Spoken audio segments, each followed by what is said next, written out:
I'm going to start with a story I have already told in the past. I'll often recycle the same stories, just because I feel that stories are such a good way to bring home a point. And always the talk is maybe I'm kind of focusing on a little bit of a different aspect, but I always find the stories can just really help bring our attention to something. So this is the story of Janaka, who is a king. And Janaka is asleep in bed. And he's getting awoken by one of his attendants. And the attendant's shaking him fiercely and saying, wake up, king. We're under attack. And so the king jumps out of bed. He puts on his clothes, grabs his sword, runs down through the palace, finds his generals. They go off and try and defend the kingdom. And all day long, this battle is raging. But Janaka's side's not doing very well. And in fact, to the point where Janaka himself gets captured. And he's brought before the leader of the enemy. And he's down on his knees, and the leader of the enemy looks at him and he says, look, you are a royal. You have royal blood. You are a royal being. I'm not going to kill you, but I am going to banish you from your kingdom. So leave your sword, leave any jewels behind, just kind of take barely the clothes on your back and leave the kingdom. So, with his head in his hands, totally humiliated, with despair, Janaka leaves the kingdom. And for days he's traveling through the forest, not really sure what he's doing. He's not used to looking after himself. So he's hungry, he's tired, he's cold. And eventually he comes across a village. And as he's wandering through the village, he sees this line of people. And the people leaving the line are all leaving with a bowl of food. So he thinks, great, I am starving. So he goes and gets in line for the food. And as he gets to the front of the line, the person serving the food says to him, he's like, man, it's just, there's nothing left. And Janaka's just begging. He's like, I am starving. I will take the grizzle off the bottom of the pan, whatever it is. And he's like, okay. He kind of scrapes off the congealed rice at the bottom of the pan and hands it to Janaka in his bowl. And he's trembling. He's just like, oh, I'm so hungry. And as he walks towards a tree to sit down and eat the food, this big bird comes swooping down, throws the bowl out of his hands. The rice goes flying everywhere, mixed in with the dirt and the dust, unedible. And with this, Janaka just loses it. He falls to the ground. He's crying out. He's screaming. He just cannot believe what has become of his life. And then the next thing he knows, his attendant is shaking him. Wake up, king. And he wakes up and he looks around and he realizes he's back in the palace. And he's in his kingly bedroom, and his attendants are getting him ready for the day. And he says to himself, was that real? Or is this real? Was that real? Or is this real? And so everyone's kind of scratching their head, a little bit concerned about Janaka. And all through the day, he keeps saying this, and he's unable to perform any of his kingly duties. And so his wife, the queen, getting really concerned, sends out for a sage, for Ashtavakra. And so Ashtavakra comes to the kingdom, and he sees the king, and he says, Janaka, tell me what's going on. And he says, I had this dream last night. I lost everything. The kingdom was under attack, and I was banished from the kingdom, and I was starving, and I was cold, and I was tired, and I just couldn't believe this had happened, and it was so real. And then I wake up, and I'm back in the kingdom. I'm back in the palace, and I'm a king again. And this feels so real, and I don't know which is real. And so Ashtavakra says, tell me, king, were you present in the dream? The king says, yeah, I was present. He says, okay, are you present now? The king says, yeah, I'm present now. And Ashtavakra says, okay, that which is present in both the dream and the waking, that is real. The rest is simply an appearance. Appearances happening. That there is something, not a thing, but something that is always here. That the appearances are coming and going, but there is something that remains. And we know when we're having the nighttime dream how real it feels when we're afraid in the dream, when we're embarrassed in the dream, when we're excited in the dream, when we're sad in the dream, when we're overwhelmed in the dream, right? We know how real that feels, right? But it is simply just an appearance, different images appearing, different sensations, different feelings appearing and coming and going. And we know when we wake up, we recognize that was just an appearance. It's not reality. It was a dream. And we do a big sigh of relief. Phew, that was not reality. But then we immediately mistake and we take the daytime dream, still a dream, we take this for reality. And yet this is just an appearance as well. The physics are different. Don't go jumping off a bridge. We can't fly in the daytime dream like we can in the nighttime dream. The physics are different, and in the daytime dream, things seem a little more substantial than they do in the nighttime dream, and yet they are still just appearances.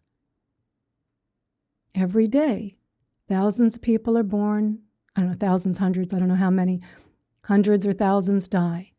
People that we know, that we love, come into being and pass away. No longer here. We know this is our destiny. That we at one point didn't, this Meredith wasn't always here. And this Meredith will not always be here.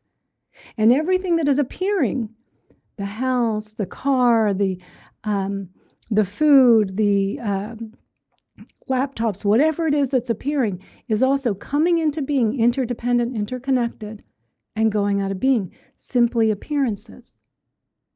And yet, something remains. Through all of these things that are coming and going, there is something here that remains. And this is what we are looking for in spirituality. That we set off on this big quest looking outwards. It's out there somewhere, my true self, my higher self, my divine self. We make the mistake of naming it. And by doing that, creating a greater sense of separation, it's something far off, it's something other than what I really am. But what we're looking for, we never left. It's like the wave saying, I'm looking for the ocean. You are the ocean. It's like the woman running around looking for her necklace, going through all of the drawers, looking under the sofa, flipping up the cushions, frantic, looking for her necklace, until someone says, your necklace is right there on your neck. You touch it. Oh, it's here. It was here the whole time. Because all that is happening is that we have overlooked what was always here. We have simply overlooked it. And spirituality is the means, not the end, the means by which we see this. It helps us unpack this. It helps us unpack the illusion, the sense of separateness, the suffering. It helps us to understand the impermanence of all things, the emptiness of all things, the unsatisfactoriness of all appearances, right? It's pointing us. It's saying, look, it should be pointing us to say the necklace is right here. But the problem is that the path becomes the obstacle at some point. Because that which is seeking enlightenment is an appearance, is an illusion. Because when I say, I want to be enlightened, I want to be realized, I want to be conscious, that's just the ego. It's the separate self. The one that wants to awaken is the illusion. And by its very nature, it cannot awaken. Because in fact, if awakening were to happen, the ego wouldn't be there. It would be its extinction. And so what happens on the spiritual path, and I know I'm endlessly talking about this and trying to find other ways to point us to this because it is such a trap on the spiritual path. We start making a new identity out of it. Me as the seeker, me as the spiritual person, me as the meditator. And part of the trap in there is that we do, relatively speaking, we feel a little better. We do. We all know this, right? When we start meditating and practicing mindfulness and we're doing compassion practices, relatively speaking, we feel a bit better. But it's still the illusion. And so every time we sit to meditate, we think, I'm meditating. And if I'm meditating, I can be a good meditator, I can be a bad meditator. Oh, my mind's not cooperating today, I'm being a bad meditator, I'm not a disciplined enough meditator, I need to be meditating earlier in the day. And so because we make this image out of it, this identity out of it, we make another appearance out of it, we keep reinforcing the illusion instead of seeing through it. And to sustain the illusion, we have to keep adding things on. Because it is an illusion, we have to keep giving it appearances. So we can give it appearances. We get on the spiritual treadmill, right? And I've got to find the next book. Oh, this is the one everyone's talking about. This is the one that's going to give me all the information that I've been missing so far. The other 1,000 books didn't do it, but this is the one that's going to do it. This is the 10th mindfulness course, right? Because now they're marketing it as easy mindfulness. I was practicing hard mindfulness. Oh, how dumb of me. Easy mindfulness. I need to sign up for this one now. Now I'm going to get it. Now I'm eventually going to get it. I need to go on this retreat. I need to go on that one. Because we have to keep sustaining the illusion by adding more things on to it, adding more things on to the identity. And the carrot, right? It's just, I'm almost there. I'm almost there. It's always this belief that it's just the next thing, but you will never get there.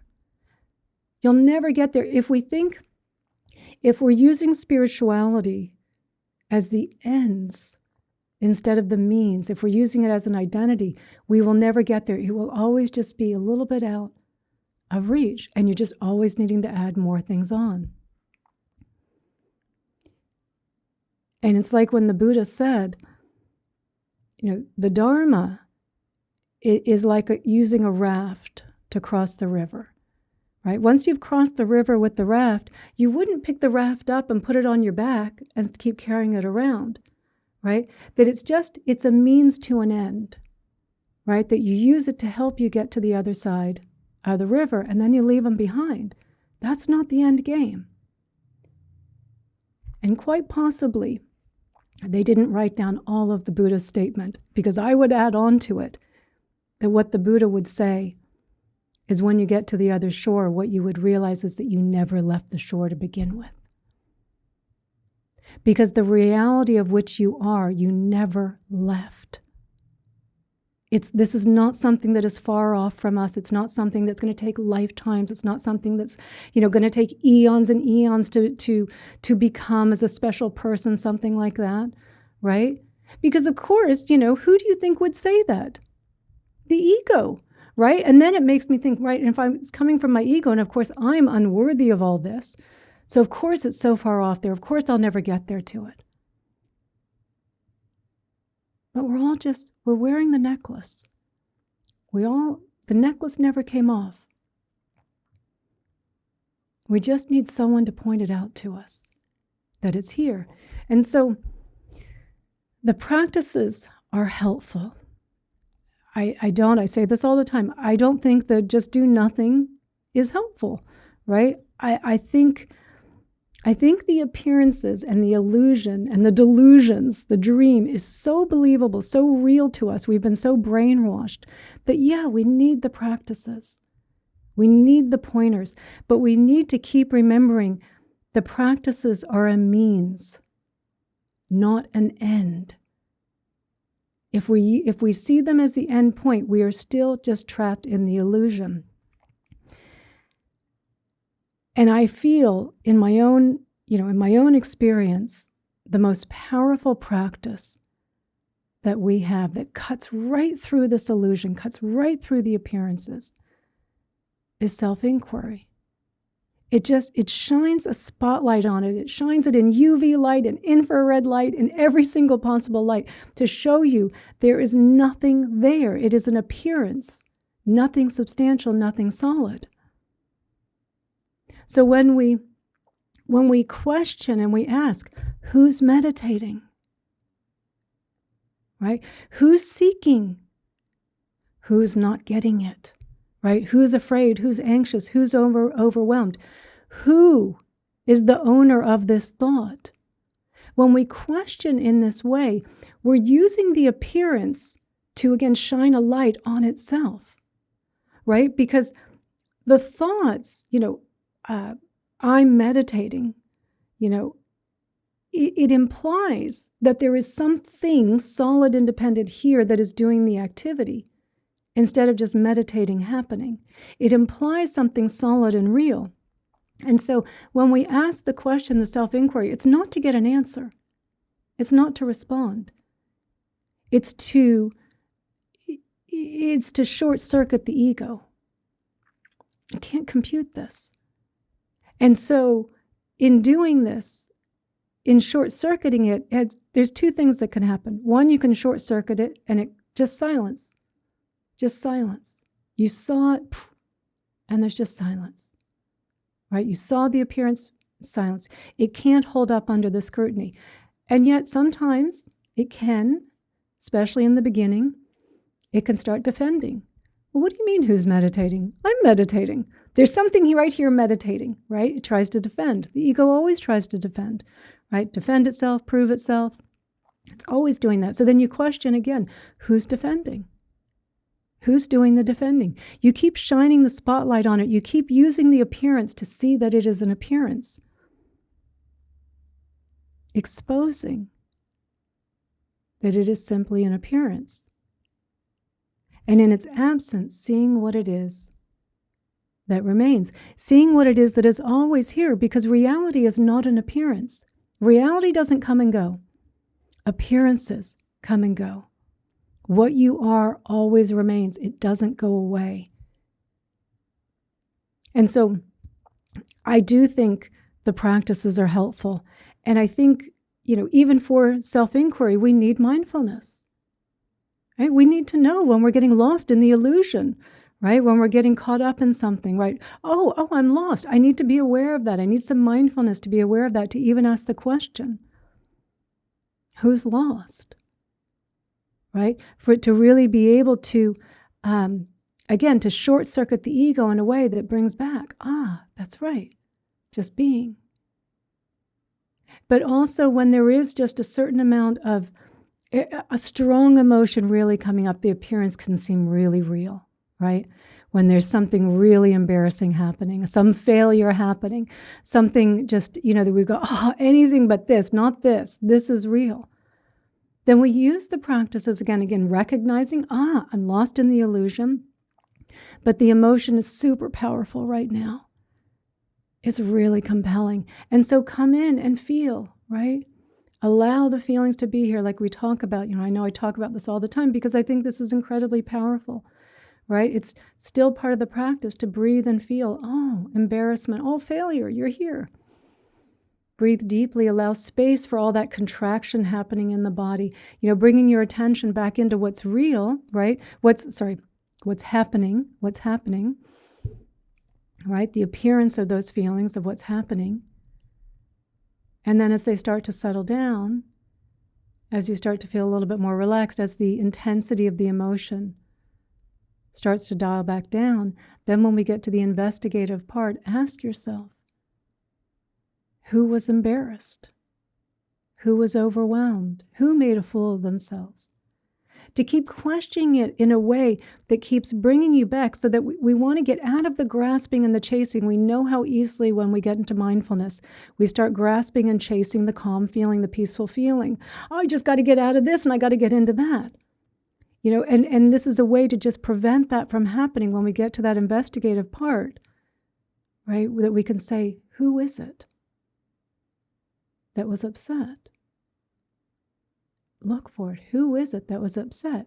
It'll either silence the mind or you'll start defending it. Who is it that's defending? Keep investigating this. Behind each of these thoughts, there's this implied being, separate self, ego, that this is happening to. But it is just a thought, an appearance, coming into being and going out of being. And yet there's something here that remains. The being, right? Where you rest in the being, feeling, smelling the roses of being, the peace of being, the peace that's always here in being. And so I would say, don't throw away any of the practices. I think the practices are helpful. If it's loving kindness, if it's Tonglen, if it's mindfulness meditation, if it's mantras, if it's open awareness, if it's mantras,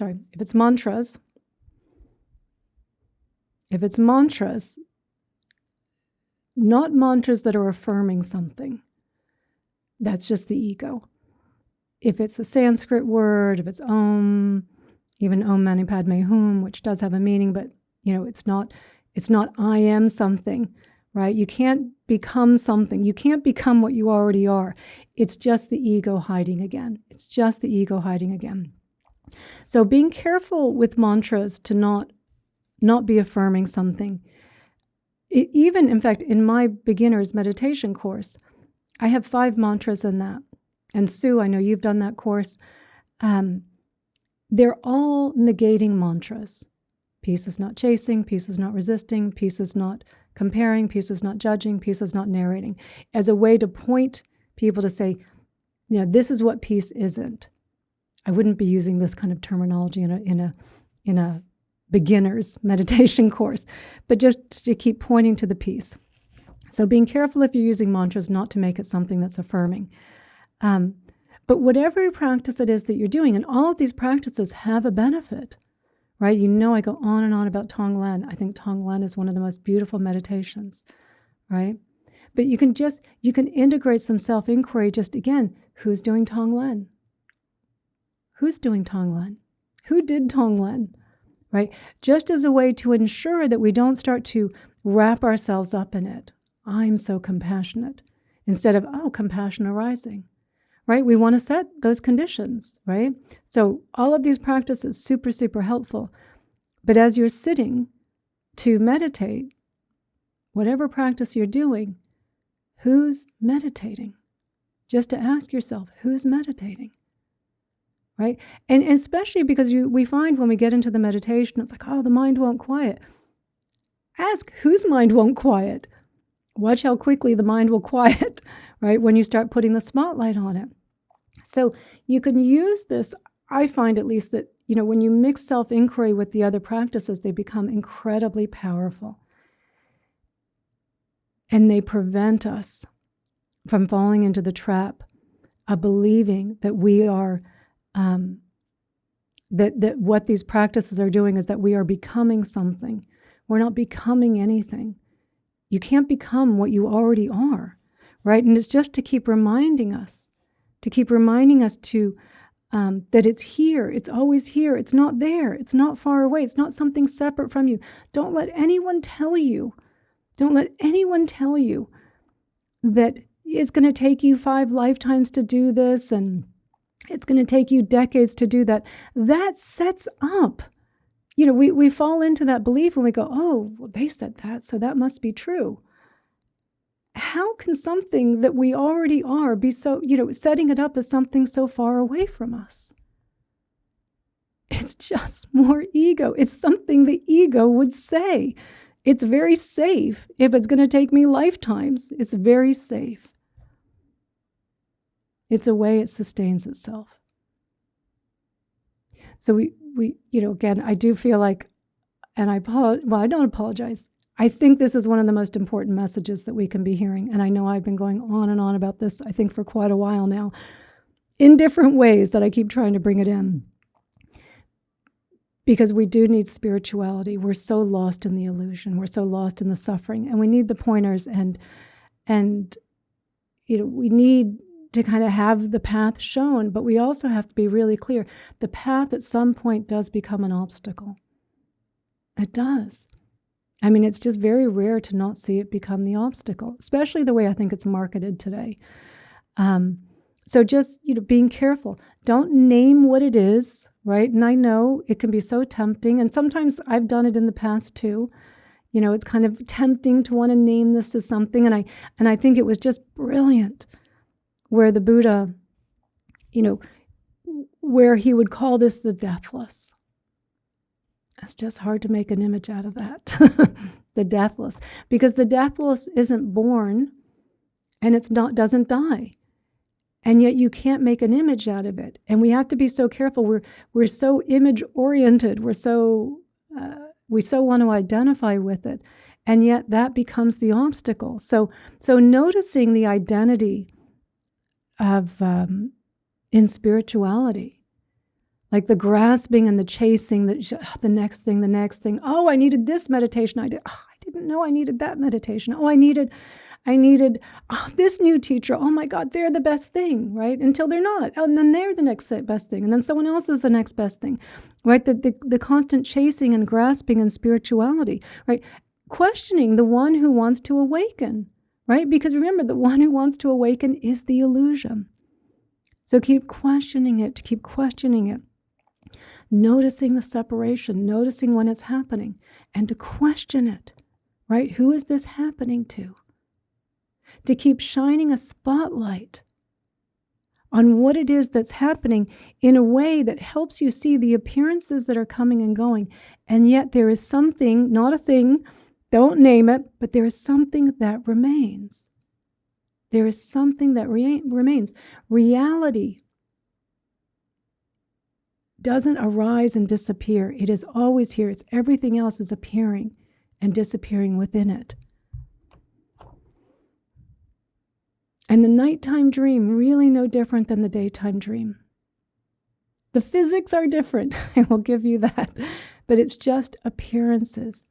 And yet we take the daytime dream to be so solid, so real. And I just found, and I just teach from what I have found myself, all the mistakes that I've made, you get all my mistakes. And to say the questioning of it is it's one of the most powerful tools that we have. It cuts right through the appearance. It cuts right through it. And there's a being, there's something here, and it always remains. And it becomes just this, something, a little thought appearing. Who's the owner of that thought? There is no owner. None of your thoughts are your thoughts. None of my thoughts are my thoughts. They're just thoughts. And in seeing that, there's this less identification of it, because another setup here is that we think, another trap, is that we think enlightenment, awakening must mean I never have thoughts again. No, there's no thinker behind the thoughts. There's no getting upset about the thoughts, right? There's less thoughts. But still thinking, just no thinker. Still doing, just no doer. Still decisioning, just no decision maker. Still, meditating. Yeah, meditating. If it feels good, if it feels right for you, still do your practice. Yeah. Not because I have to, not because there's something I'm going to get on the other side of this, not because I'm trying to get somewhere, but because it feels nice for the nervous system. Enjoy doing it. Yeah, doing it for the joy of it. Not, I have to do it. I have to become a better meditator. Again, because this is going to be lifetimes. So I better get better on my cushion, right? Just setting up again. The trap. Just setting up the trap. The one who wants to awaken is the illusion. Shine a spotlight on that and see what it is that remains. And keep integrating that, looking in that way into your path, into your practice, or into your practice. It just cuts right through it. All right, that's the freedom. That's the freedom. In not identifying with the appearances and the knowing, the being, um,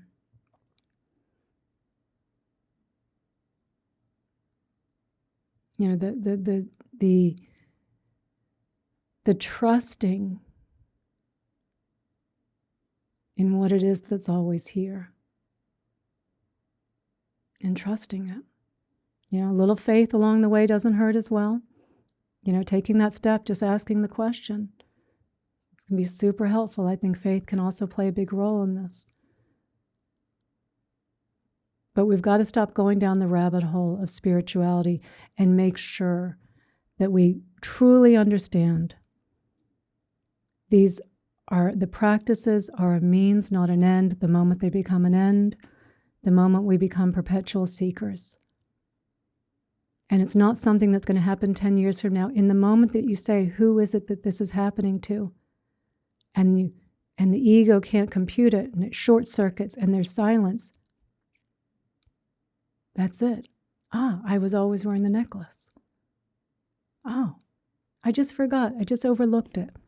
It's a big overlooking. So when I say that, I'm not trying to minimize it. It's a big overlooking because we're so compelled into the ego. We're so believing of that illusion. And that's why I find the practices are helpful. But they're a double-edged sword. At some point, they start to turn on us. And if we're lucky, someone comes along and whacks us at some point and says, hey, you were on the path, and then you got off of it. And this is why you're spiraling in this loop. This is why you've been on this path for 30 years. And you're like, why aren't I getting it? Right? You, the ego, were never going to get it. You were never going to get it. Right? But we keep spinning around in circles. And then we get that whack and it says, no, this also is a trap. Now you're also seeing the trap of spirituality. Use the tools, use the practices, use this, see all of this appearance of the spiritual practitioner, right? Use all that to see, right? To help you understand this. So that you can also then see that it is just an appearance. These are all just appearances coming and going. Really no different than the nighttime dream. And think about when you wake up from the nighttime dream, a nightmare, and you're so relieved. Oh, thank goodness. Thank goodness that was just a dream. And then you wake up in the daytime dream and you realize, oh my God, thank goodness that was just a dream. I was so identified with Meredith. Meredith, who is an appearance, an interdependent, interconnected, arising, yeah, but not reality. Because Meredith is going to come into being, ultimately go out of being. Not reality. And through all the appearances of Meredith, Meredith as a toddler, Meredith as a baby, Meredith as a teenager, Meredith as in her 20s, Meredith in her 50s, Meredith in her 60s, through all these appearances, Meredith is the working in this industry, the Meredith is that, the Meredith is this. They were all just appearances, not reality. There has always been something here that remains. And then you wake up to that, and it doesn't matter if it's just for a few minutes. You're awake in that moment. I wasn't that. And a little bit later, the dream starts to take hold again. Who is this happening to? Keep asking the question. Keep bringing you back. Ah, that's right. I never left. That's right. And you again, there does start to be a natural trusting of this, the reality over the dream. You realize our trust was misplaced in the dream character. And it's like, phew, thank goodness. Thank goodness that was just a dream too. And now I can move through life very peacefully, very openly, very fluid with life. Because there's nowhere to get to. It's just appearances arising. Enjoy the pleasant conditions when they arise. Right? When the unpleasant conditions arise, don't get attached to them. Nothing's solid, nothing's staying the same. Right? There's no getting attached to anything. And that's freedom. That's truly letting go, freedom. So keep questioning the appearances. Don't let the appearance, fool you into thinking it's reality. It's not. The appearances come and go. Reality is what remains. And that's where the freedom is. In knowing that we never left it. As St. Francis says, what's looking is what you're looking for. Again, just one of those things that can just take you right there. Oh, you wake up. Oh my God, I was out there looking, but what's looking is what you're looking. Oh, and just wakes you up in that moment. More waking up, less dream time, less getting lost in the appearances. Okay. And I do see there's a lot of questions here, so I'm going to go through some of the comments here. Kathy, I'm going to come back to yours so that I don't miss some of these earlier ones, okay? Hi, Mari, good to see you. Oh, and Samit and Kim, good to see you. Ah, Amelia, I'm glad to hear. You have calmer and in peace. All the answers, Amelia, what I would say when we say all the answers are inside us, all the answers are in silence. So maybe you're pointing, maybe saying the same thing, but I would say all the answers are in silence. Yeah, and your reality is your whole. Yeah. Yeah, we don't want to, and just Kathy, as you're saying, we don't want to become the eternal seeker. This, I mean, you know, I think the marketing of spirituality in the West, I mean, it's helpful in that it's become so available. I mean, that, you know, maybe in ways that we wouldn't have come into connection with, or we wouldn't have come into contact with it before. I mean, it's super helpful, but it's so susceptible to being hijacked by the ego and turning us into eternal seekers. And my God, the number of eternal seekers, my God. I mean, it's pretty staggering, the numbers. It's pretty staggering. Something, you know, we, and I'm not saying this doesn't happen in the East. I would think it doesn't happen nearly as much. Or in the past it didn't. But it's also, you know, it's big business. It's big business as well. This isn't a popular message, what I'm saying today. It's not popular. No, I want to become something. I want to be something, right? It's like, okay, oh, you want to be an eternal seeker. That's what you want to be then, right? This is not a popular message. It should be. It should be, right? I'm not saying just because I say it, because there are other teachers that say it. But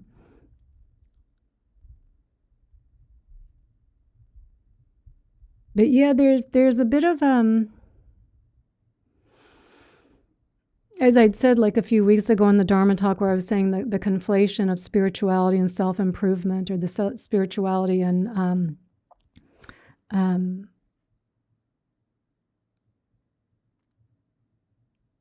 I can't remember, it was self-improvement, something else, or just this, you know, the becoming something, the divine self, the more spiritual self, like the new improved self.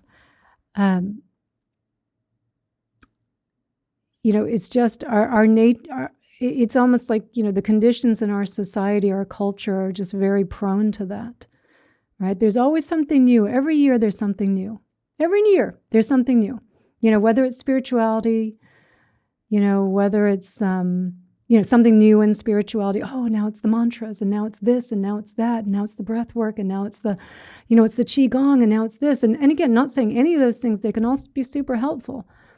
But we add them on to the illusion. You know, we create identities out of these things. And it's always just like, it's just one more course. It's just one more thing.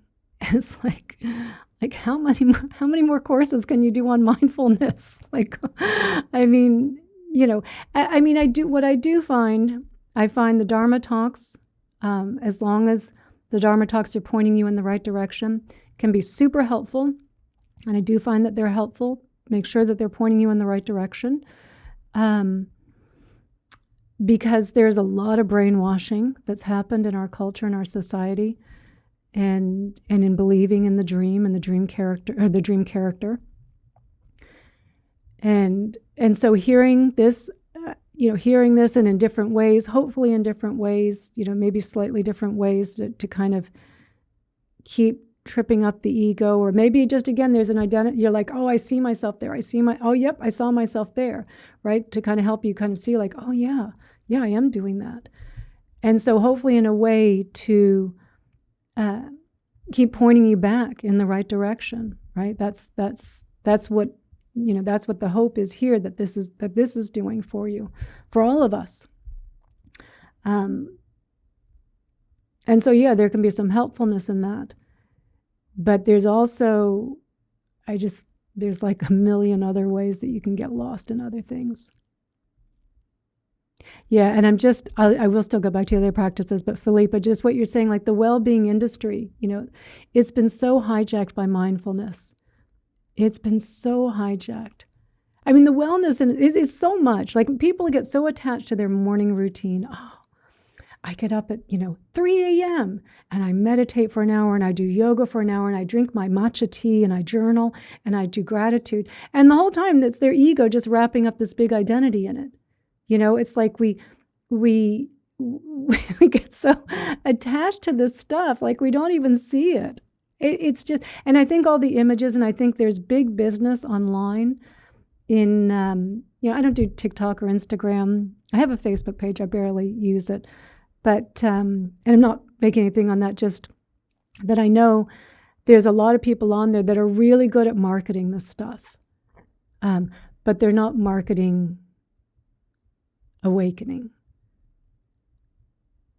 Maybe some are. I mean, I don't spend any time on there. But every now and then someone sends something to me, and sometimes I'll take a look. And there's, be careful of good marketing. Be careful of it. Make sure, checking in with what it is, why you're here. If you just want a little bit of peace, a little less stress in your life, like, you know what? That's fine. You can kind of go on and going on the courses and going on all those things, definitely better than a lot of other things you could be doing, like relatively speaking, yeah, better than a lot of other things you could be doing. But if you want freedom, and I just kind of feel like why go for the cake with no, just a little bit of sugar? Why go for the kind of okay tasting cake when you can have, I don't know if that's a good analogy, but I'm going to go with it. You can have the good cake. Why have the subpar cake? Like freedom a little bit of the time, and then still getting stressed and still getting irritated, and then the beating yourself that comes up from it because, I was doing so well. I was so peaceful. I was so present. I got to get back to it, and beating ourselves up over it. Relatively speaking, yeah, it's better than nothing. It's better than being 100% caught up in the chasing and the grasping, sure. But if the chasing and the grasping is painful, and it is, like it is, there's no question about that. It sucks. It's painful. And you can feel the freedom and the peace that comes from giving up certain things, like you don't have to do those things anymore because you saw the chasing and the grasping. Why wouldn't you keep following that thread?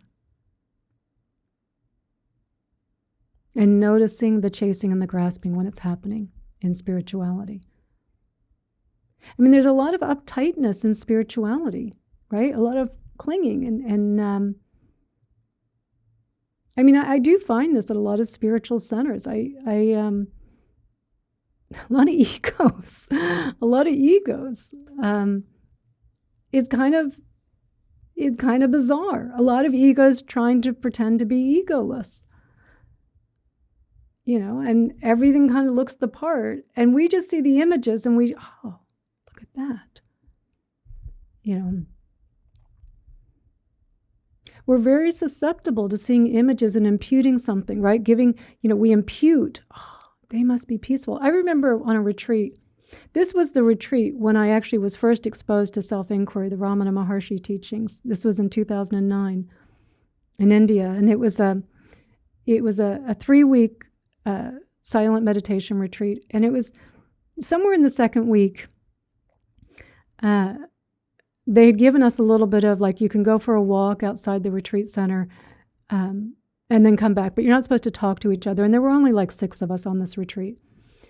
And I remember I was walking up this hill, up the road, and I looked over to the side and I saw, what's her name? Started with an I. She was from Sweden. Anyway, she was journaling in her book. And I was really struggling in the retreat. Like, I was like, oh man, I didn't realize what I'd signed up for. and it was tough. And I remember looking over at her and thinking, God, she looks so peaceful. She looks so happy, and she's getting it, and I'm not getting it, and I suck. And, why did I come here? Why did I think this was going to be so great? And at the end of the retreat, when we were able to speak, she had come, Ivanki, something like that. She had come up to me and said, you remember that day when we were able to go outside the retreat center and I saw you walking up the road, and man, you looked so peaceful and you looked so happy. And man, I was really struggling that day, and I was writing in my journal about that. And I was just thinking, what? I was looking at you thinking you were so peaceful and I was the one that's struggling, because we impute our ideas of of what's going on with other people. And we don't see things. We're just imputing things, right? Everyone else is getting it but me. I'm the only one that sucks. And yeah, it loves to compare. In fact, I have that in the course, that story, because it was just, we were both just cracking up laughing, just how wrong we were. We're always imputing things. It's like and I have seen these too, because someone will send them, like the video of someone being, this is a peaceful life, a day in solitude, right? And they have, they're waking up and they, again, sipping their morning tea, looking out the window, looking out at the dew, it's all very peaceful as they slowly walk over to their meditation cushion. And it's just kind of this image and the soft music. And I find that actually the most hilarious of all, because of course they had to be setting up the camera. Did I get the right shot? They probably took a shot and then went, oh no, that didn't look good enough, and redid it. And we watch this and really believe that this person is showing us what a peaceful life is. Anyone who is truly living in solitude would not want to film their day, because there would be a lot of stress in that. They would not want to film their day. But we see these images and we believe it. We don't see them editing the image afterwards and how much time it takes to edit these things. I looked more peaceful there. I didn't look as peaceful there. I've got to redo that part. What was I wearing there? Right? We don't see all that, right? We just believe the image, and it's all fake. It's all fake. Yeah, Felipe, you wouldn't want to film your life. Me neither. It'd be boring as hell for anyone to watch. It'd be so boring, right? But yeah, we get very lost in it. Yeah. So, okay, I'm just going to go back again because I'm sorry. I kind of went off on a little tangent. Peter, yes, I know you saw something. So, from Peter, good to see you. In the material world, all of the seekers for happiness while being deeply connected to the matrix, how do you know when you are too spiritual?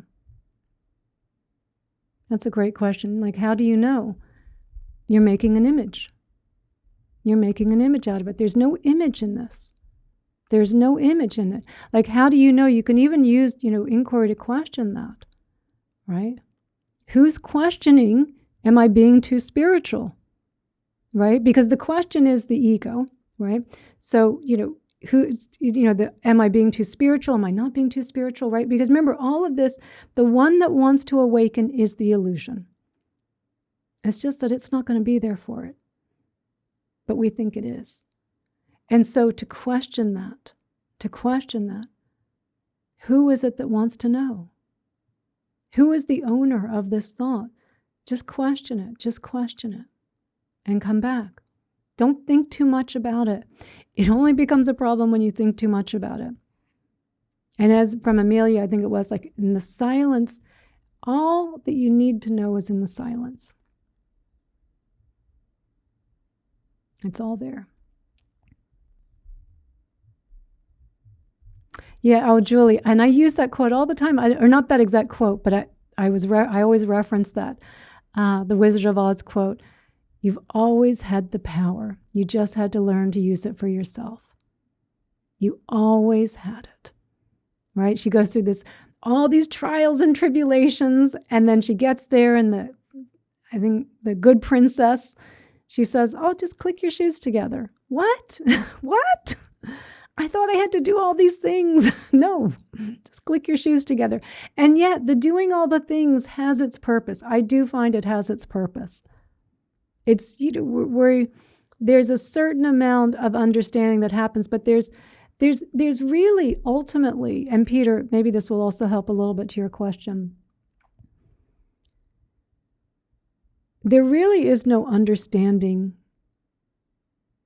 what it is that we are. I mean, honestly, I think our heads would explode. I just don't think it's possible. But we can see what we're not, and in identifying that and using self-inquiry to shine the spotlight on it, and in the absence of it being reality, we can be it. I don't know that we can, like that's again, like I want to understand, what is it? Is it all consciousness? Is it all awareness? And I kind of entertain some of those ideas as well, but I try not to get too attached to them because I don't know. This is even, as we talk about appearances, things arising, like we kind of have an understanding of that, but it's like, what is all this ultimately? I don't know. What I do know is that being reality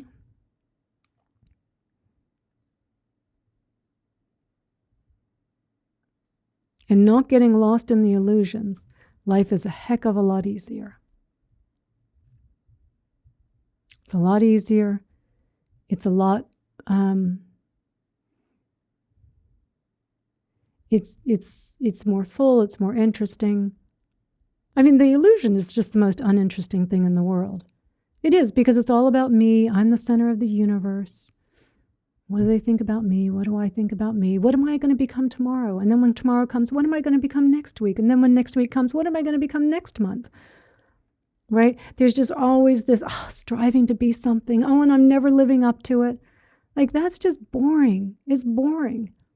And that's part of it. You've got to see how boring it is, how repetitive it is, how self-centered it is. It's so boring. So what I can know is and I'm not claiming to live in this permanent state of it. I don't. It's more and more the moment the mindfulness is arising and the questioning of it, it's back. It's back. And then it's getting a little lost. Oh, got a little lost. Oh, look at Meredith getting a little lost in that. Oh, not that. I'm not that. And it just kind of becomes, I know for some people, I know Eckhart Tolle, had this instantaneous, and there's some people that happens for.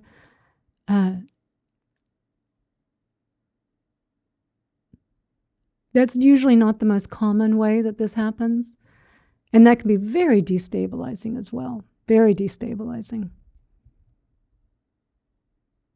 For most of us, it's a gradual path. It's a gradual path that's, you spend less and less time as the dream character. But the dream character hasn't died.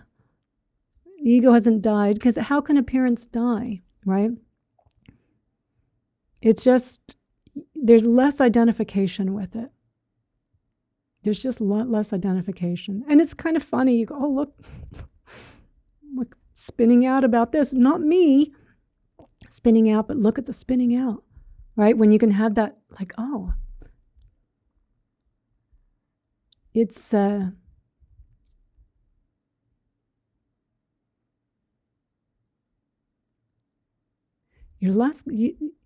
there's more trusting in reality than the dream character. And there's less interest in that. It's like, it's so boring. It's so boring. I mean, it is. It's, it's so boring because it's always me trying to become something, or me, trying to not become something, that I thought I just became. And it's painful, it's boring, it's repetitive. It's an endless dream. It's just this endless dream. It's like it just never ends because it's the same things. It's just you're grasping and chasing at different things. Oh, but now I'm really going to become this. Oh, but now I'm really going to become. Oh, no, now I'm really going to become this. Right? And it's like, that's so boring. If you had a friend and every day they came over and told you how, oh, no, next week I'm really going to become that thing because I'm doing the course. I'm doing the course next week. And then they come next week. Oh, no, I'm doing this other one. I found this teacher. They're amazing. Now I'm really going to become it. And then they come again and go, oh, no, now I'm really going to become it.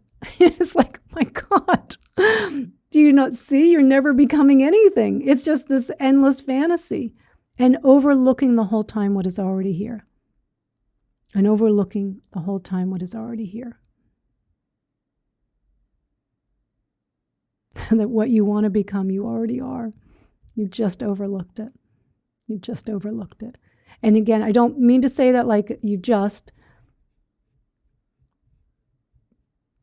because the brainwashing is so strong. It's so strong. But it does become clearer and clearer and clearer. It definitely becomes clearer and clearer. No question about that. And so the practices work as long as even the practices work when it's like when we were becoming a spiritual person, because I do have to laugh at that. Like, I was so believing I was a spiritual person. I was a serious spiritual practitioner. I was so serious. I was going to get it, and it's hilarious how it just reinvents itself, right? And you just have to laugh like, man, I fell for it again, right? But maybe that was the last place that we fall for it. Maybe it's the last place. So that's a good thing.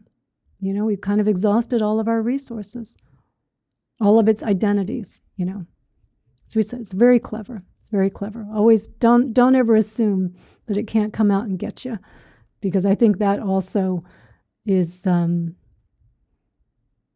sets us up for failure.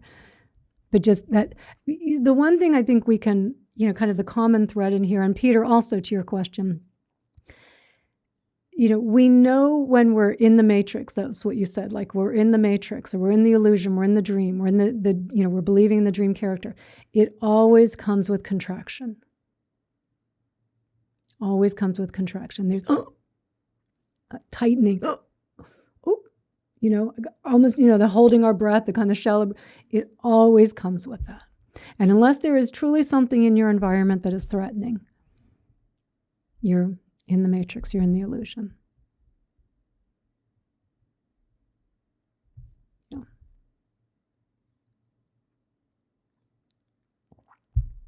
Okay, let me go back.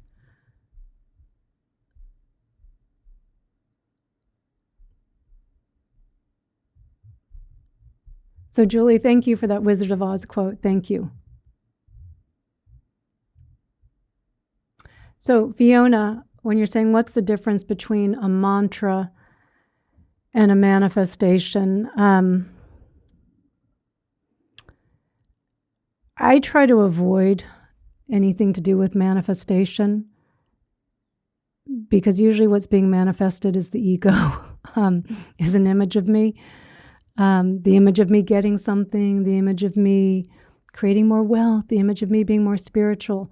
A mantra, if you're saying a mantra, generally, a mantra meaning mind tool, it's just meant as a mantra, as a way to quiet the mind, So I would never use it as a mantra. I would never be using it to manifest. I feel like I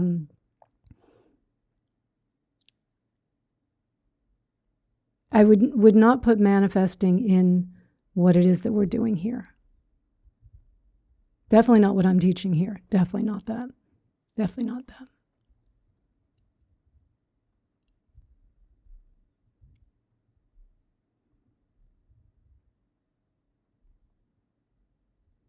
So, Peter, just a thought on this beautiful journey. Observance of the ego. Oh, hang on. I just got scratched down. Hang on. Observance of the ego in this material world is exhausting enough. Yes, it is. Let alone trying to observe if it's my ego that makes me too spiritual, especially in living and being part of a capitalist system. I may not be 100% getting to your point here, Peter, but I mean, the ego serves its purpose. The ego has a purpose. I don't even think, I don't think the ego is something to be destroyed. I think it's to see that it's an appearance. My dogs are an appearance, but I know they need to be fed, right? I know that appearance I know this needs to be fed. It's an appearance. The ego is an appearance. The ego in this capitalist system, and keep in mind spirituality being very much marketed in this capitalist system, it has become on steroids, like the superego, the supersized ego. It's gone beyond its usefulness. I mean, we can see this. I mean, people walk around every day in fear, overwhelmed, anxious, and yet they're perfectly safe. I mean, that makes no sense. That makes no sense. You've got food in the fridge, you've got a house, maybe a little bit of money in the bank, plenty of clothing, friends for support, a job, and yet walking around completely terrified. That's not helpful. And the stress that invites, because whatever you're thinking about, if you're thinking about something scary, your brain perceives it as a real threat. And so you're in this constant state of releasing adrenaline and cortisol and feeling tense and feeling threatened and feeling like a victim. Stress is meant to be an acute on-off switch. You got away from the tiger or you didn't. And we stay in this chronic state of stress because just the endless thoughts. What's going to happen to me? What do they think about me? What do I think about me? I'm such a loser. I'm so unworthy. Why did I make that mistake back there? Why did I say that stupid thing back there? Right? Like just constantly second guessing, comparing, judging, just I'm incomplete. I'm lacking. I need something. I need something to feel whole. It's gone to this extreme. And yet, if it hadn't, how many of us would have been, come on this path? If my suffering hadn't been to the degree that it was, I don't know. I mean, particularly when I started meditating, it was not something people did. And this was only 26 years ago. But it was not something that people did then. Not people, I worked at Merrill Lynch. Definitely people there did not do that. Now they bring it in, right? McMindfulness they bring in to try and be more productive, right? But, I went to it because I'd exhausted every other resource. I'd tried everything. I'd gone to therapy. I thought it was helpful. I understood why I was doing certain things, but it didn't take away the feeling of unworthiness. It didn't take the feeling of separation. I tried law of attraction. I tried manifesting. I tried that in the crystals. I tried it all, and eventually I was just like, okay, Deepak Chopra had his center 2 blocks from my office then, when he used to be in La Jolla. He's still in San Diego, but he used to be in La Jolla and in San Diego. And and I started meditating. And so how many of us wouldn't have been pushed onto the spiritual path without it, without the ego going into overdrive. I mean, so it has its place. I think it has its place. It's kind of whatever the evolution of the ego, where it's out of control. Creating the conditions for so many of us, the ego wanting relief from itself, right? Because remember, the one who wants to awaken is the illusion. And then we go on a spiritual path, but then, we have to be careful because of the traps of it. So I think it plays its role. I think it plays a role in this, Don't hate your ego. It's just causes and conditions. It's just causes and conditions.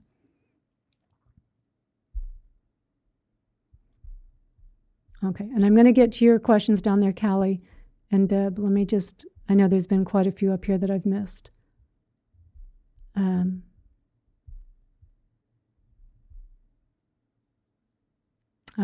Yeah. Just the mantra you put there, Philippa. And Alice, so since your husband died, you keep asking yourself if you were a good wife. And then I ask myself, who's asking if I was a good wife? The ego really likes to constantly egg you on. It's like me in a place where I feel like I'm striving, never enough, but it's better. More awareness. And that's excellent, Alice. I'm so glad to hear that you're asking that. Because look you're never going to find resolution in that question. You're never going to find it. Never. Right? Again, the ego, the appearance of the ego arises with a thought, right? It doesn't arise without the thought. That's one of the conditions. So the appearance of the ego arises. And it arises because there's something that needs to be solved. I need something. I need to get something out of the way. I need to know, was I a good wife? I need to know the answer for that. So thought created problem. Now we go scurrying, more thoughts for a thought created solution. But I did this that was really good, and I didn't do this that was so good. And then maybe you kind of finally get to this point, you're like, no, I was a good wife. I was a good wife. And for a moment, the thought created ego goes, okay, I feel better about that. Oh, but don't forget, you know what? This is what you did that wasn't so good. Oh, and so now I've got to go scurrying through that again and again. And this is the loop we keep doing, a thought-created problem, trying to come up with a thought-created solution for the thought-created problem to appease a little thought-created me that will only be happy for a moment before it goes, well, I don't know. What about that? Or what about the next thing, right? It's never satiated. The ego, the separate self, it cannot live. It cannot sustain itself in contentment. It always needs, there's a problem. I'm missing something. I'm lacking something. I need that. Oh God, I might end up with that. I'm the bad wife image, or this is happening and I don't want that. The big bill, the bad backache. It always has to live, because it lives in duality. Me lacking something, me wanting something. That always that sense of self, I'm not enough, there's something I need. It has to live in that. And we go off scurrying. We can spend an hour going over this again and again and again, thinking that we're that we're being rational and that we're somehow going to find a solution. You're never going to find a lasting solution. All we've done is propel the illusion, the habit of the illusion. And that's a neural pathway in our brain, right? We're using more of the default mode network in the brain. So the more we use certain parts of our brain, the more active those parts of our brain become, the more active the amygdala becomes, the fear center in our brain. So it all just becomes the feeding the loop. We're just feeding it. We're just feeding more of the behavior. So glad to hear that you are questioning it. Whatever it is, whatever thoughts arising, question it. Even just who is the owner of this thought?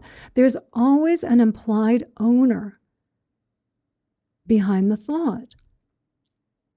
But there's no one there. Thinking happening, doing happening, no thinker, no doer.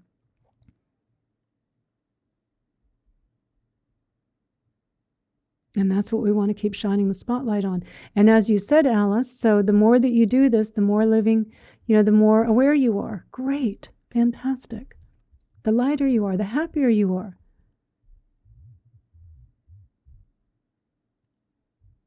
Yeah, and Kathy, just what you're saying, such a huge amount of freedom and not identifying with the thoughts, which absolutely correct, Kathy. So random. None of us knows what our next thought is going to be. I don't know. I don't know what my next thought's going to be. And they're not my thoughts. None of our thoughts are our thoughts. They're the thoughts of our conditioning, of our culture. They're not ours. They don't belong to us. And that also, there's a lot of freedom in realizing that, that thought of jealousy, that thought of comparing, that thought of shame, that thought of guilt, yeah, that's part of our culture. Even, of course, I do rehash stories a lot, so I'm going to rehash another one here. There's a story about the Dalai Lama, and this was like maybe 30 years ago, 40 years ago. And I've heard it two ways. Once he was with a group of neuroscientists, and another time he was with a group of psychologists. And they were asking him, what would you say to someone that has feelings of unworthiness, of self-loathing? And what made this story so interesting was that at the time, his English is pretty good now, but at the time he really relied on his translator. And the translator was having a lot of difficulty translating self-loathing, this feeling of unworthiness. And they were going back and forth, the Dalai Lama and his translator, until finally he kind of understood what he meant. And through the translator had said back to the person, he's like, what, you hate yourself? Like, that makes no sense. Why would you do that?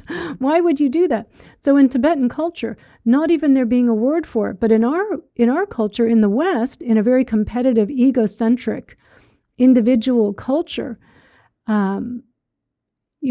my God, everyone feels unworthy. Everyone feels shame. Everyone feels they're not enough. It doesn't matter who you are. You can be the CEO. You can be the most beautiful person on the planet, the most famous movie star. Everyone has this sense of unworthiness. It's in our culture. And when you recognize, too, that's not me. That's not my thought. It's not me. Who is it that's thinking it? There's freedom in that. It's not me. Whew, thank goodness. So no shame about, I can't believe I had that thought. My God, I'm a Buddhist. Right? How could I have that kind of thought? I didn't have that thought. The thoughts floating came in. The causes and conditions in the thought arose. So great point, Kathy. Thank you.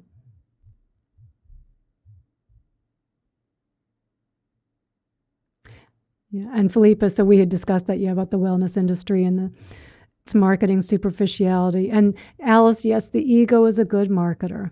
For sure it is. Yeah.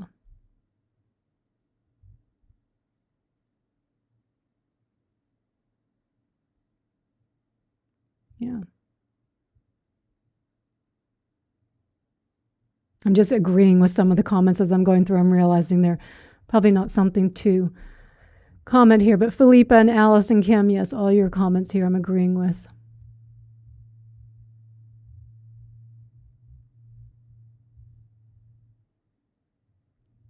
I'm tempted to comment on your comment on karma, Philippa.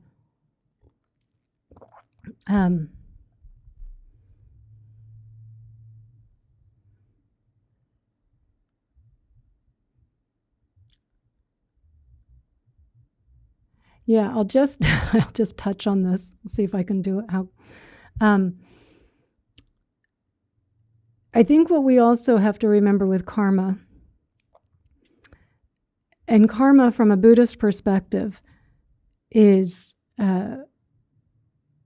intention. It's not so much the act as it's the intention.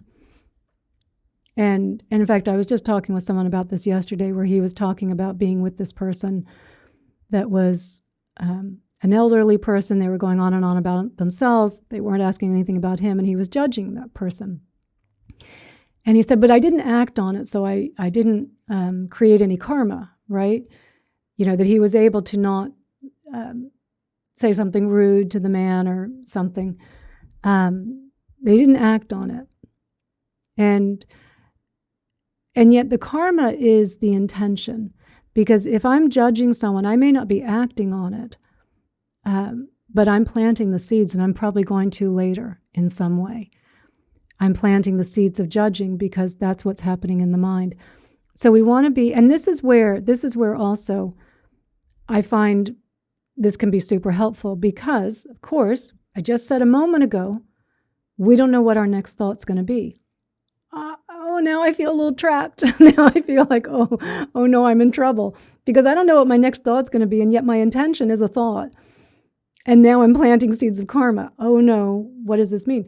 So it's not to judge ourselves because we were judging, but I do find that there is, through mindfulness, being more aware of what's happening in the mind, that we can recognize, like, yeah, you know what, there's been a lot of anger, there's been a lot of judging coming up, like probably some more loving kindness meditation could be beneficial here. Yeah, that could be good. Some kindness practices, some Tonglen meditation, it can help us to kind of know what type of practices we might need to be emphasizing a little bit more. And of course, always asking in the who is it that's, who is it that's judging, right? Who is it that's judging? Because the karma itself is attaching, is attaching to the mind stream, if you will, and the belief there's something in there.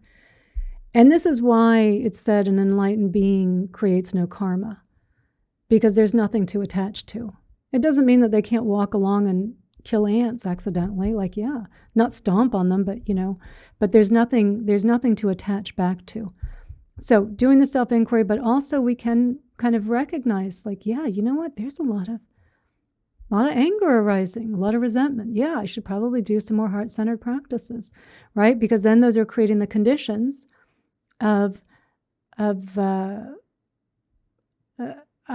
kinder, more compassionate thoughts. Not a kinder, more compassionate me, but more kindness, more compassionate thoughts arising. Yeah, but we do have to be careful what seeds we're watering in there. We do have to be careful of that. Yeah. And Sue, thank you for the donation. Thank you.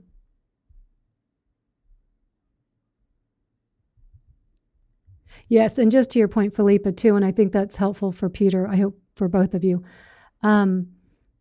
The ego loves to overthink this. It overthinks everything. Who's overthinking, right? It always thinks it's got to get this. I've got to get this. I've got to understand this. Oh, let me look this up. Let me hear someone else.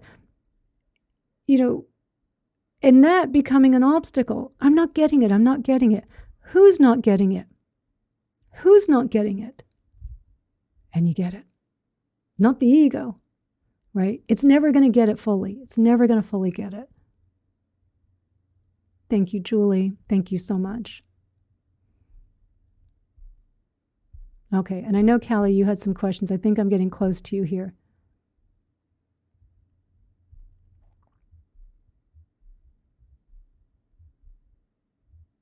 Okay, or Deb, sorry, Deb. I hope you're still here. I'm sorry, this question was from a while ago. What do you say to someone who's going through a health issue?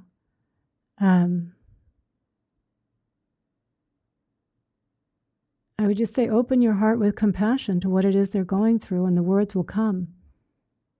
I mean, that might be where you're struggling and not sure what to say. Practice some Tonglen. Practice some Tonglen. If you're not familiar with Tonglen, I have we did a workshop, kind of like one of these lives a year ago or something like that. And I've got that on my teacher's page as a talk. But I would absolutely, when someone's going through challenging things, Tonglen is a very, very powerful practice because there can be a lot of discomfort around that when someone's going through a health issue. And we don't know what to say. And then we kind of make it into a big thing. Oh no, am I going to say the wrong thing? And what I find is just doing Tonglen meditation, because we're really seeing all their fears, all their worries. We're not projecting our fears and worries onto them anymore. We're seeing their fears and worries and transforming them. And it really helps us see what they need to hear. Not what we need, not that we need to feel better about it, but we can see what they need to hear. And it, Deb, my mother died this year. I was back looking after her for 5 months as she was going through chemo, and there would be Tonglen, when I was like, I don't know what to say. And if I would just be sitting there holding her hand, just imagining I'm taking on her suffering, taking on her worry, taking on her fears. And a lot of the times it was just, I don't need to say anything. She just needs me to be here. That's what she needs, So, too much of it becomes, sorry, I do still get, of course I should get sad about it. We just had the wake. That's why I was gone for the last few weeks. We just had the wake in Ohio. But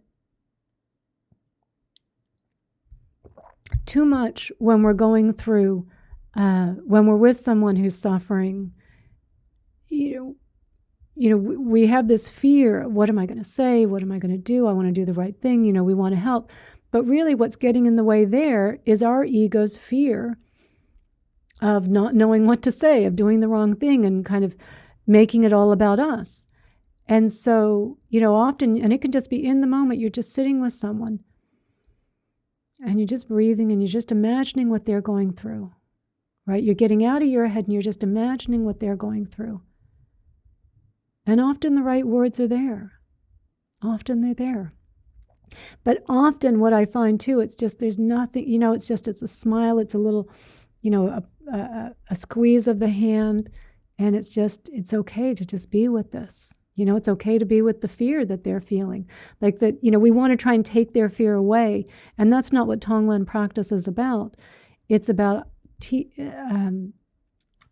showing us a way to move closer to it, to not fear it. And so that we can respond in a way that is appropriate for the situation without getting ourselves in it. Oh, did I say the right thing back there? Did I not say the right thing? Sorry, my nose is going.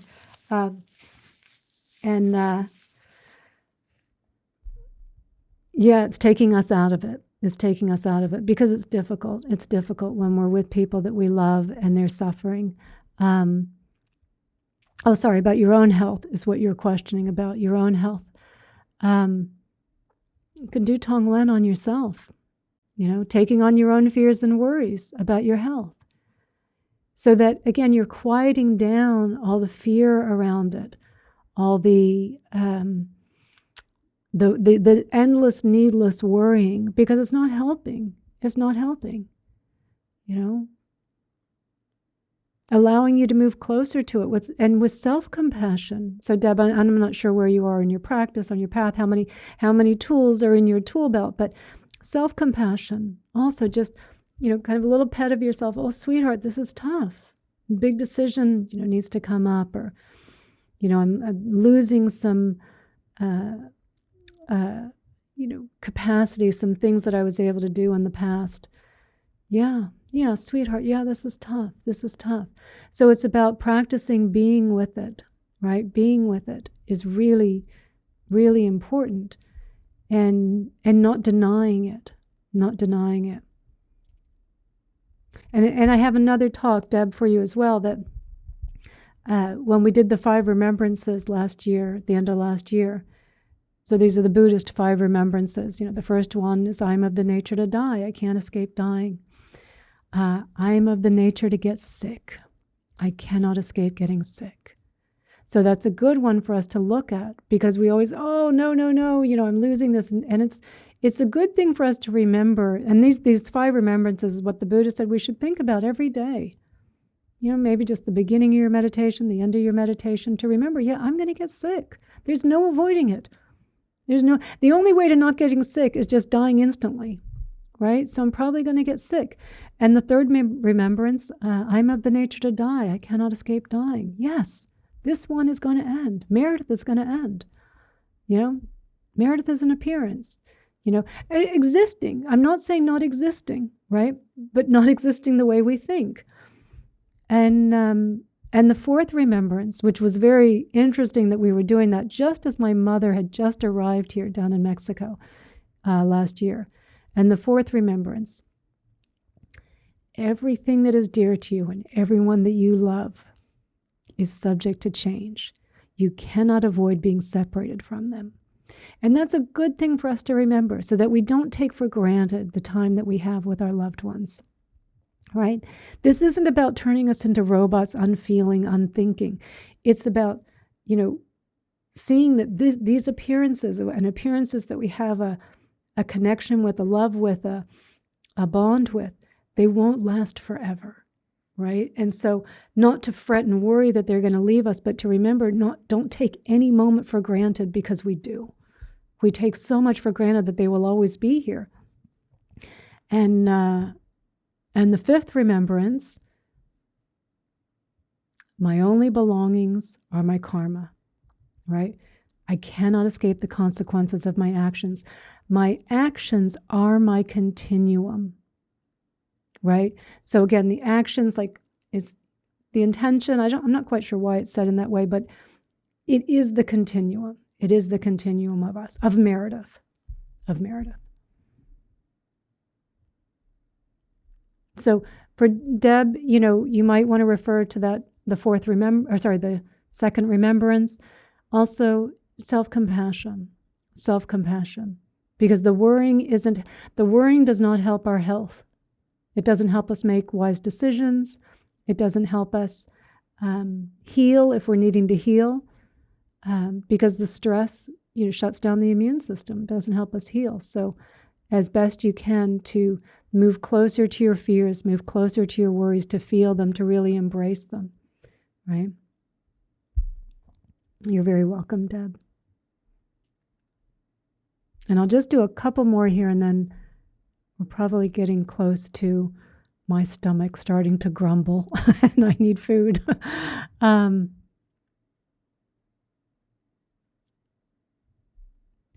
Let me just go through and just see if there's anything. Oh, hi, Swiss from Switzerland.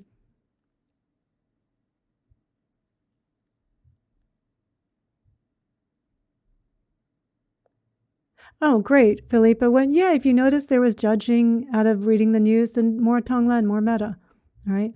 And then eventually there's a reading the news and not judging anymore, right? Or if it comes, it's like, oh, I'm not that.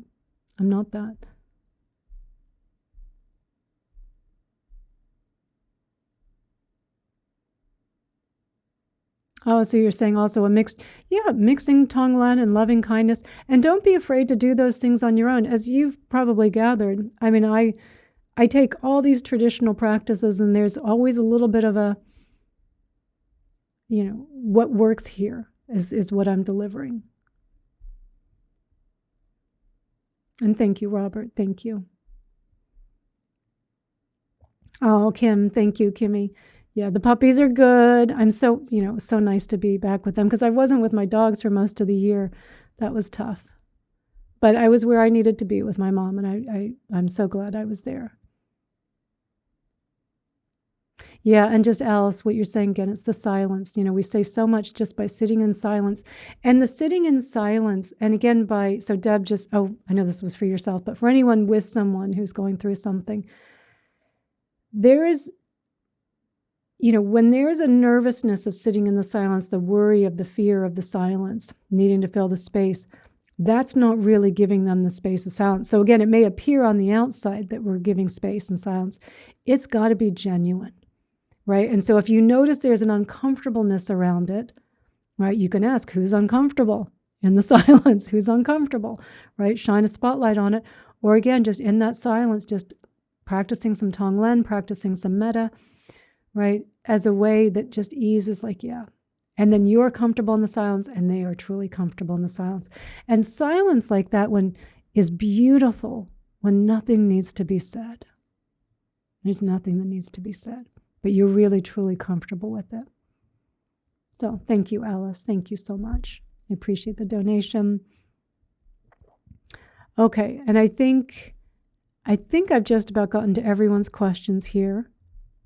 So, oh, Leslie, good to see you. Good to see you. Thank you. Thank you for your kind words. I'm so glad that you were here. And Alice and Kimmy and Deb and Libby and Char and Robert and Philippa and Julie and Sue and Swiss and who else was here? Oh, and Callie and Fiona and Char. Oh, I think I said you twice, Char.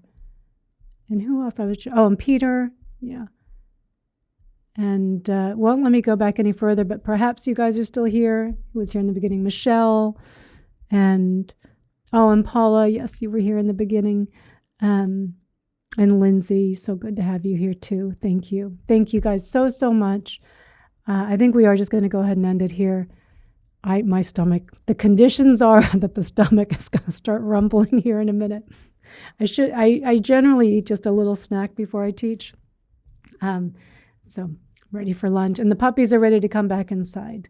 Oh, and Michelle, thank you. Thank you, Michelle. So thank you all so much. I so appreciate all of the dialogue, the great questions and comments, the hearts. I love it. Thank you for the donations.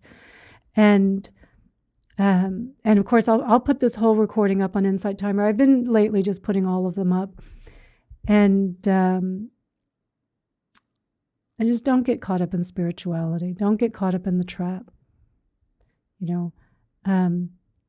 You're what you're looking for. You're what you're looking for. It's not far from you. It's not separate from you. Don't let anyone ever tell you that. I mean, it's the ego making a pretty good convincing statement that many of us have fallen for. So just have a little bit more awareness around that. Just have a little more awareness around that. Question a little bit more. Okay? Thanks, Alice. I will. At least the AC is working in here, so that's good. So thank you guys so much, and lots of love and gratitude to all of you. Oh, and Firefly, I didn't know you were there. Good to see you. So thank you all so much.